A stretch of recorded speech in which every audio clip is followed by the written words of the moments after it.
Hello, I am Dr. B.V. Rao of Pushpa Clinic and founder of website fewmedicaldoubts.blogspot.in. Today I am going to talk about the cervical rib and the operation needed for it.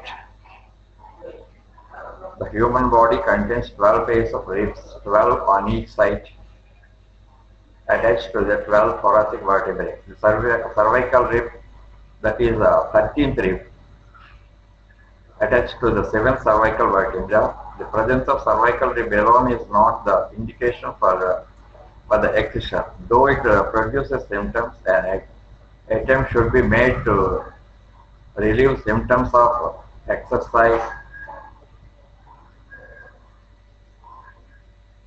physiotherapy. When the symptoms are very severe and resistant to the conservative treatment, then only the operation is indicated. Excision of the cervical rib. Position of the patient. The patient lies supine on the table. The neck is extended by placing a sandbag between the patient's shoulders. The arm of the affected side is drawn strongly downwards. The technique of operation.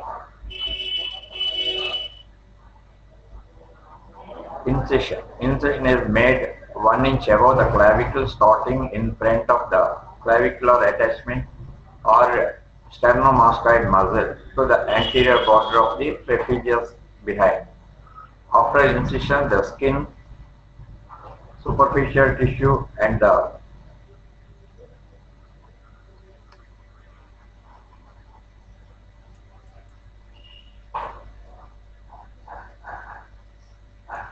behind. After incision, the skin, superficial tissue and platysma, the investing layer of the deep cervical fascia is exposed. The deep cervical fascia is incised and the lateral border of the sternomastoid is retracted medially to expose the scalenus anterior muscle lying behind the sternomastoid. When the scalenus anterior muscle is exposed, a careful search is made for phrenic nerve, which lies in front of the scalenus muscle but behind the prevertebral fascia. The phrenic nerve is protected and insertion of the scalenus anterior to the first rib or into the cervical rib is divided.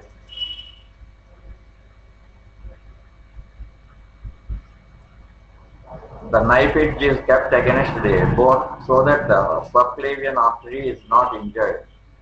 The brachia plexus is gently retracted downwards, forwards, and the scalenus medius muscle is defined.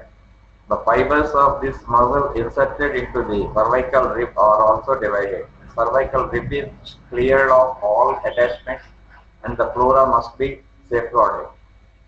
Then the cervical rib is disarticulated from the transverse process of the seven cervical vertebra, or it is divided as far as posteriorly. The other operation is scalenotomy.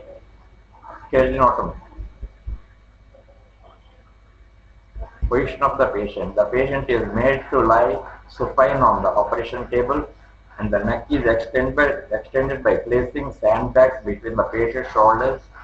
The arm of the affected side is drawn downwards strongly.